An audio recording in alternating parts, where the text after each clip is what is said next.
नमस्कार दोस्तों। टॉप 500 की सीरीज़ में एक बहुत ही ज़्यादा इम्पॉर्टेंट टॉपिक है जिसका नाम है संवैधानिक विकास। यहाँ से यूपीएससी अक्सर प्रश्न पूछती है, पीसीएस एग्ज़ाम्स में भी खूब प्रश्न पूछे जाते हैं। लेकिन बहुत सारे दोस्तों के लिए ये टॉपिक जटिल है, लंबा चैप्टर है, समझ में नहीं आता, तथ्य अच्छे से याद नहीं होते। इन सारी बातों को ध्यान में रखते हुए मैं इनको अलग अलग पार्ट्स में कवर कर रहा हूँ ताकि आप आसानी से समझ भी सकें, तैयार भी कर सकें।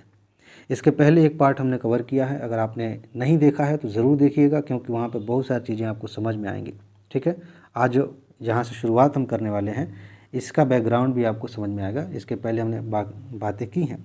ठीक है, आज हम बात करेंगे 1853 का जो अधिनियम बनाया गया, चार्टर अधिनियम, उसमें कौन सी व्यवस्था की गई थी।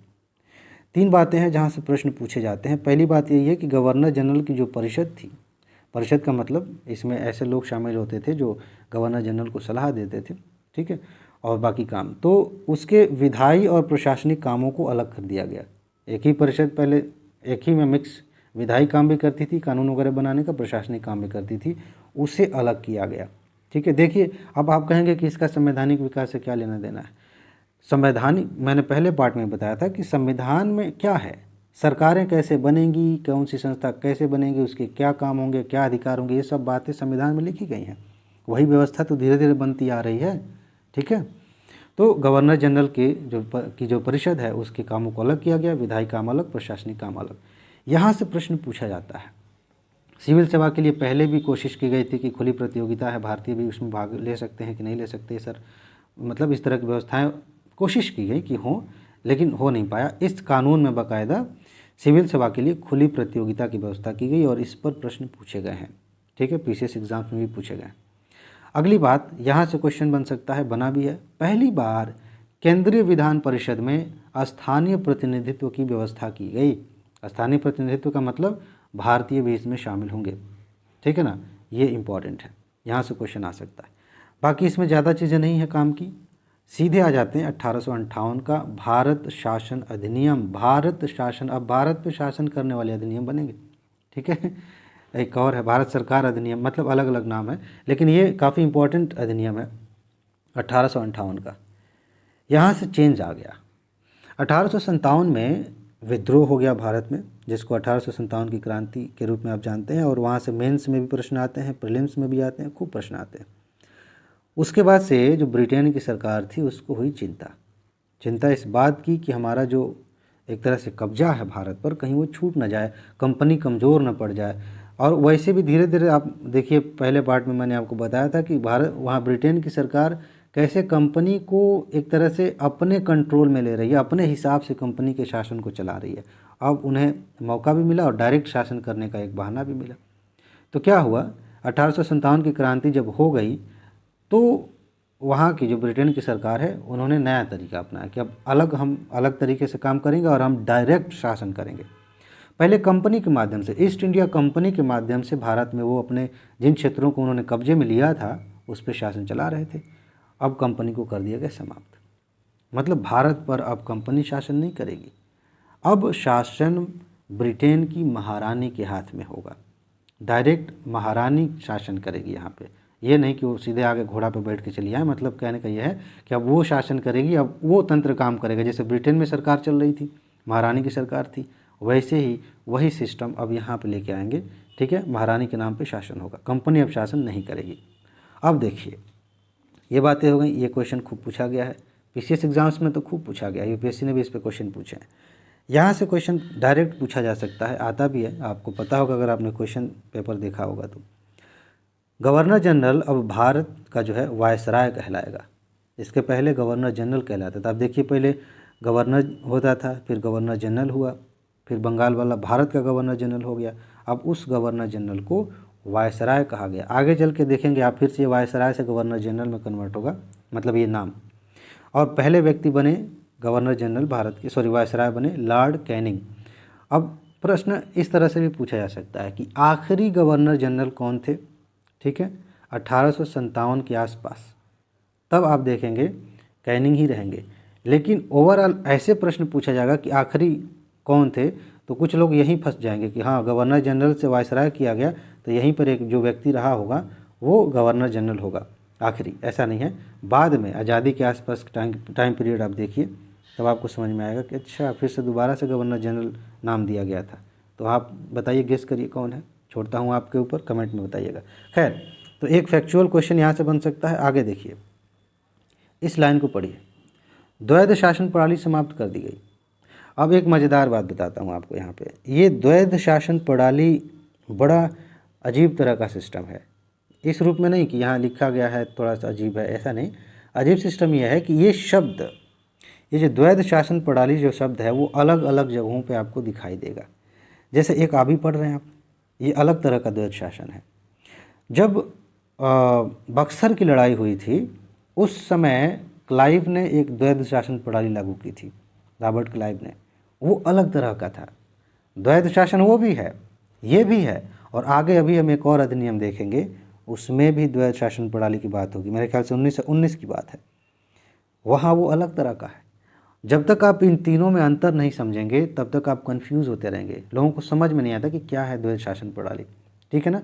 फिलहाल अभी तक जो द्वैध शासन प्रणाली चल रही थी वो ये था, नियंत्रण बोर्ड और निदेशक बोर्ड के माध्यम से काम चल रहा था। क्या था, नियंत्रण बोर्ड एक तरह से कंपनी पे कंट्रोल करने का काम करती थी, निर्देशक बोर्ड एक तरह से निर्देश देने का काम कर रही थी। यानी कि सरकार कंपनी की है, लेकिन दो तरह से शासन चलाया जा रहा है, एक इसके माध्यम से, इसके माध्यम से ये निर्देश और बाकी चीज़ें करने का काम कर रहे थे। ये मतलब द्वैध प्रणाली थी, दो प्रणालियाँ थी। अब इसको ख़त्म कर दिया, फिलहाल इसको ख़त्म किया गया, बोर्ड ख़त्म कर दिए गए दोनों। अब देखिए आगे जब वो आएगा ना तो मैं बताऊंगा, अच्छे से बताऊंगा, परेशान होने की ज़रूरत नहीं है। तो द्वैध शासन प्रणाली यहाँ समाप्त कर दी गई। अब देखिए एक नया पद बनाया गया। नया पद क्या, जिसको हम कहते हैं राज्य सचिव। राज्य सचिव के नाम से एक नया पद बनाया गया जो ब्रिटिश कैबिनेट का सदस्य होगा। जो वहाँ की मंत्रिमंडल है, कैबिनेट है ब्रिटेन में, वहाँ एक मेंबर होगा वहाँ का, और वो यहाँ पे राज्य सचिव के रूप में भारत में नियुक्त होगा। ठीक है, हो सकता है कि वो भारत में आके काम करे चाहे वहाँ, वो अलग बात है, लेकिन राज्य सचिव के नाम से एक नया पद बनाया गया। अब कैबिनेट का सदस्य तो वहीं रहेगा ना। इसके पास भारतीय प्रशासन पर संपूर्ण नियंत्रण की शक्ति होगी। जो प्रशासन भारत में चल रहा है उस पर ये पूरा नियंत्रण करेगा, तथा यह ब्रिटिश संसद के प्रति उत्तरदायी होगा। किसके नाम से शासन चल रहा है, महारानी के नाम से। ये जो नया पद बनाया गया है ये भारत के शासन पर संपूर्ण नियंत्रण रखेगा, और इसकी जो जवाबदेही होगी वो ब्रिटेन के संसद के प्रति होगी, और किसी के प्रति ये उत्तरदायी नहीं होगा, ध्यान रखिएगा। तो ये व्यवस्था की गई कब, 1858 में। यहाँ से क्वेश्चन बन सकता है। फिर से मैं आपको हिंट दे दूँ कि इसका संवैधानिक विकास से क्या लेना देना। वही बात है कि भाई कौन किसके प्रति उत्तरदायी होगा, धीरे धीरे चीज़ें हम सीखते आ रहे हैं। जैसे अभी आप कहते हैं कि भाई अभी संसद जो है सरकार को अपने प्रति उत्तरदायी बनाती है, जवाब मांगती है। बहुत सारी संस्थाएं हैं जो संसद के प्रति उत्तरदायी हैं, है ना। तो ये सारी चीज़ें धीरे धीरे आधार बना रही हैं संविधान के, वर्तमान संविधान के। इसके बाद एक अधिनियम बना 1861 में, और इसको कहते हैं भारत परिषद अधिनियम 1861 का। यहाँ से प्रश्न खूब पूछे गए हैं। पहली बात यह है कि कानून बनाने की प्रक्रिया में अब भारतीयों को भी शामिल किया गया। यानी कि जो कानून बनाया जा रहा है, जो कानून भारत में लागू होगा, उसमें अब भारतीय भी शामिल हैं अपनी बात रखने के लिए, या यूँ कहें कि कानून बनाने के दौरान जो भी काम है, वो जो आइडियाज़ देने हैं, जो भी इसमें मेंबर शामिल हैं जो काम करेंगे, उसमें भारतीय भी शामिल होंगे। ये व्यवस्था की गई 1861 में। इसके बाद यहाँ देखिएगा, वायसराय गैर सरकारी सदस्यों को नामांकित कर सकता था। हमारे यहाँ अभी भी नामांकित करने की व्यवस्था है राज्यसभा में, देखिए। तो यहाँ वायसराय को ये शक्ति दी गई कि वो गैर सरकारी सदस्यों को नामांकित कर सकता है, बाहर के लोगों को, मतलब भारत के लोगों को, यूँ मोटा मोटी कहें तो। इसके बाद अभी हमने देखा था पहले पार्ट में कि मद्रास और मुंबई की शक्तियाँ छीन ली गई थी, बंगाल के गवर्नर जनरल के हाथ में दे दी गई थी। पिछले पार्ट में आपने देखा। अब क्या हुआ, मद्रास और मुंबई के जो है, बम्बई था उस समय, उनकी विधायी शक्तियाँ वापस कर दी गई और विकेंद्रीकरण की शुरुआत हुई। उसके पहले हमने देखा केंद्रीकरण हो रहा था 1773 से। आप देखिए आगे एक ही केंद्र को मजबूत किया जा रहा था। जैसे बंगाल में जो था, जो गवर्नर जनरल था, उसकी शक्तियाँ बढ़ाई जा रही थी, और यहाँ के जो गवर्नर थे मद्रास मुंबई के, ये 3 प्रेसिडेंसी आप कह लीजिए या 3 राज्य कह लीजिए जो अंग्रेज़ों के शासन में था। ठीक है, तो अब क्या किया गया कि शक्तियों का विकेंद्रीकरण शुरू हुआ, इनकी शक्तियाँ वापस दे दी गई। यहाँ से प्रश्न पूछा जाता है। और ये देखिए, यहाँ से प्रश्न खूब पूछा गया। मैंने पहले भी बताया कि ये जो टॉपिक है इससे फैक्चुअल क्वेश्चन ज़्यादा पूछे जाते हैं। लॉर्ड कैनिंग ने एक पोर्टफोलियो प्रणाली की शुरुआत की थी और उसे मान्यता दे दी गई इस अधिनियम के तहत। पोर्टफोलियो प्रणाली का मतलब सिंपल सही है, जैसे मंत्रालय अलग अलग दे दिया जाता है, एक आदमी को जो है शक्तियाँ दे दी जाएंगी और उसके कार्यक्षेत्र तय कर दिए जाएंगे, वो उसमें अपना सर्वोच्च निर्णय लेगा।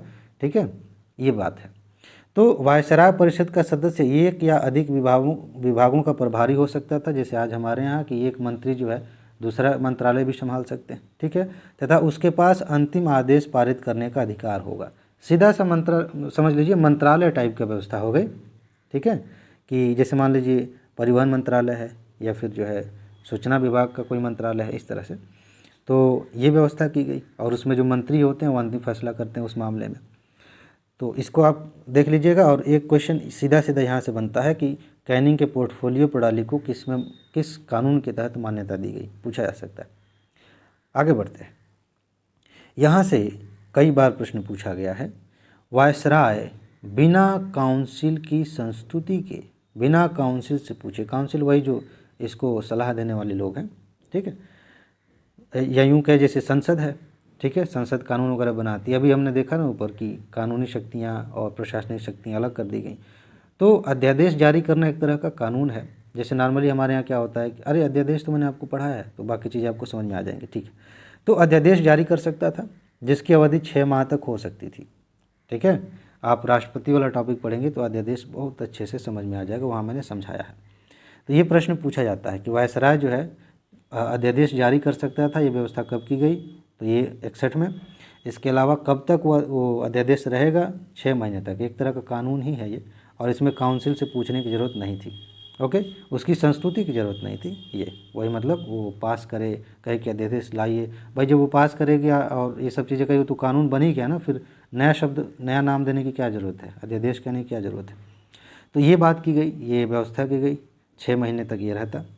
समझ में आ गया? एक बार और इस वीडियो को देखिए, सब कुछ समझ में आ जाएगा। अगर आपके पास PDF नोट है तो आप इसे अच्छे से तैयार करिए। इसके आगे का भी जो है उसे भी पढ़ लीजिए। और पूरी नोट तो कंप्लीट हो चुकी है, पॉलिटी वाली तो पूरी नोट कंप्लीट है, आपके पास भी है। तो उससे आप अच्छे से रिवाइज़ करते रहिए, और जब वीडियो आ जाएगी तो उसका और अच्छे से रिवीजन हो जाएगा। ठीक है जी, तो बस इसमें इतना ही रहने देते हैं ताकि आप इस पर फोकस कर सकें। वैसे भी 12 मिनट हो चुके हैं। बाकी अगले पार्ट में और भी चीज़ें हैं जिनको मैं समझाऊंगा, अच्छे से तैयार कराऊंगा। अपना ख्याल रखिए, खुश रहिए, मस्त रहिए, मुस्कुराते रहिए, जल्दी से सफल होइए और ज़िंदगी को एंजॉय करिए। आगे मिलते हैं। नमस्कार।